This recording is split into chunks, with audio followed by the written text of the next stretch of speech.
at the successful meeting in Washington, D.C., had a session on this question. Today, it's becoming clear discriminatory legislations in a concrete way. The Hindu civilization itself would be under threat. We have seen many things happen. For example, the arrest of the Shankaracharya of Kanchi on a bogus case, the attempt to break the Rama Setu by demeaning it, by dismissing it, then the attempt to take over temples is a part of what I say is the Hindus being under siege.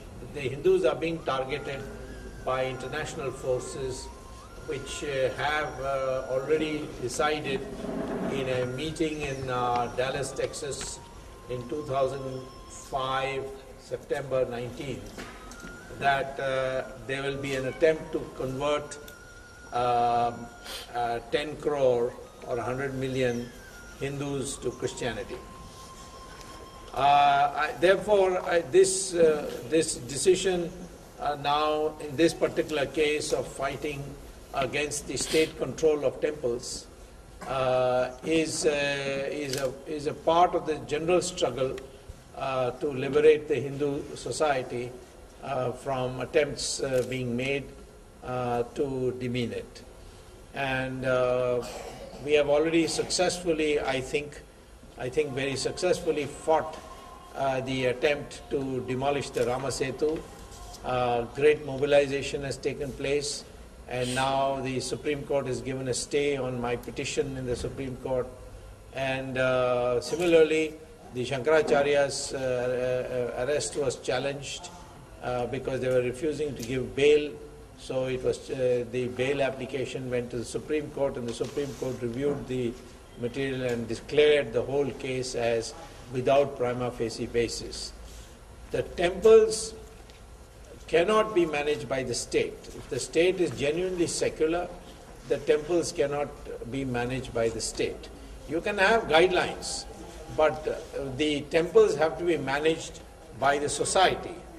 And the society may empower the pujaris, they may empower a trust, they may do anything.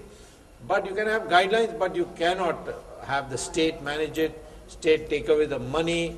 I am told that for every 10 rupees the state takes away from the temples, hardly 1 rupee is spent on the temples itself. So consequently, we are going to challenge this legally. We are preparing a brief, just as we have been successful in the Rama Setu matter legally.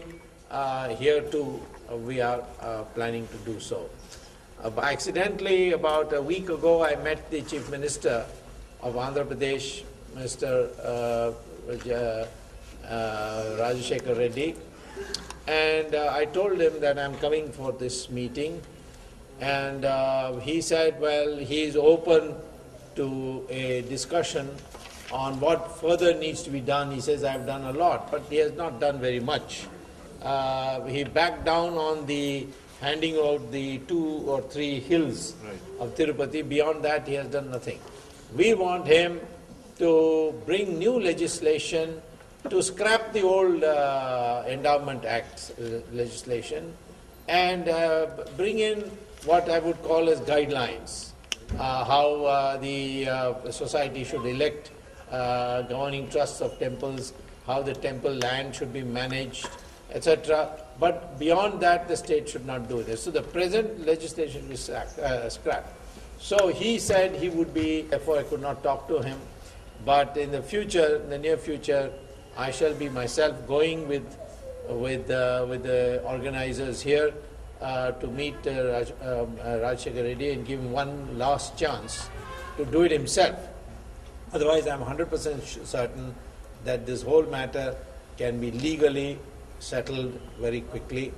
I think we have to recognize this is a country of 83% Hindus, and we Hindus are very tolerant people. When we were 100%, we gave refuge to the Parsis and the Jews, and even the early Muslims who came to Kerala we made them into Mapilai, which means son-in-laws, and they are now known as Moplas, thanks to the British. The Hindus have been a society which has been very tolerant, but this tolerance, this lack of unity has been taken advantage of, and therefore Hindu unity is now extremely important. Otherwise, remember, there were great civilizations like the Egyptian civilization, the Greek civilization, they all disappeared because the people didn't realize the threat to it. And I think we have to now recognize it, and a movement is taking place, and I hope that the Chief Minister himself will take steps. Chief Minister did tell me that there is a wrong impression that because I'm a Christian, I am against Hindus. I'm not at all. So I told him that all Christians' ancestors are Hindus. So if you acknowledge that your ancestors are Hindus, there's no problem, then you are part of the family. So you must treat your ancestors with respect, so you treat the Hindus also with respect.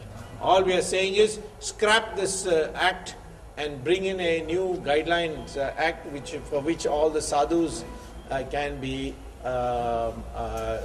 consulted.